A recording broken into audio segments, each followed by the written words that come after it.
एक समय की बात है, एक गाय घास चरने के लिए जंगल में गई।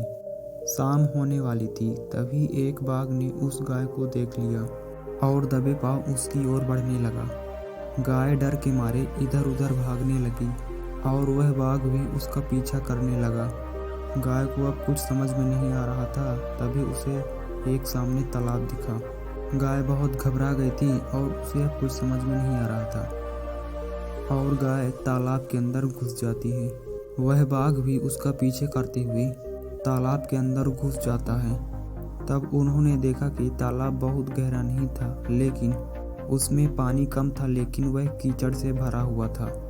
गाय और बाघ के बीच की दूरी काफ़ी कम थी, लेकिन बाघ भी अब कुछ नहीं कर पा रहा था।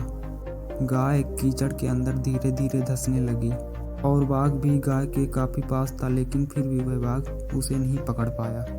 दोनों ही कीचड़ के अंदर धीरे धीरे धंसने लगे। दोनों ही गले तक कीचड़ के अंदर धंस गए थे और दोनों हिल भी नहीं पा रहे थे। थोड़ी देर बाद गाय ने बाघ से पूछा, क्या तुम्हारा कोई गुरु या मालिक है? बाघ ने गुर्राते हुए कहा, मैं तो जंगल का राजा हूँ, मेरा कोई मालिक नहीं है, मैं खुद ही जंगल का मालिक हूँ। गाय ने कहा, लेकिन तुम्हारी उस शक्ति का यहाँ पर क्या उपयोग है? बाघ ने कहा, तुम भी तो कीचड़ के अंदर फंस गई हो और तुम भी अब मरने के करीब हो। तुम्हारी भी हालत तो मेरी जैसी ही है। गाय ने मुस्कुराते हुए कहा, बिल्कुल नहीं, मेरी हालत तुम्हारी जैसी नहीं है। मेरा मालिक जब शाम को घर आएगा और वह अगर मेरे को वहाँ पर नहीं देखेगा तो वह मुझे बचाने यहाँ पर ज़रूर आएगा और मुझे कीचड़ से निकाल कर अपने घर वापस ले जाएगा। लेकिन तुम्हें कौन ढूंढने आएगा? तुम्हें कौन बचाएगा यहाँ से? तुम तो यहीं पर फंसे रहोगे और कुछ देर में तुम्हारी मृत्यु हो जाएगी। कुछ समय बाद गाय का मालिक सच में वहाँ पर आता है और गाय को कीचड़ से निकाल कर अपने घर ले जाता है। जाते समय गाय का मालिक और गाय बाघ को फंसा हुआ कृतज्ञतापूर्वक देख रहे थे। गाय का मालिक चाह कर भी उस बाघ को कीचड़ से नहीं निकाल सकता था।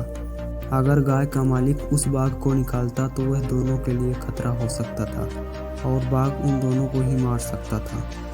और वह गाय को वापस अपने घर ले जाता है और उसे सुरक्षित स्थान पर बांध देता है।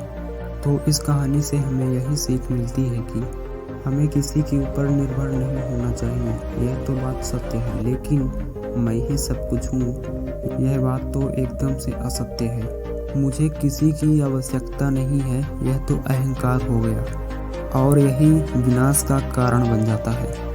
क्योंकि बाघ को अहंकार हो गया था और वह सोच रहा था कि मैं ही जंगल का मालिक हूँ और भला मालिक को अब किस मालिक की ज़रूरत हो सकती है।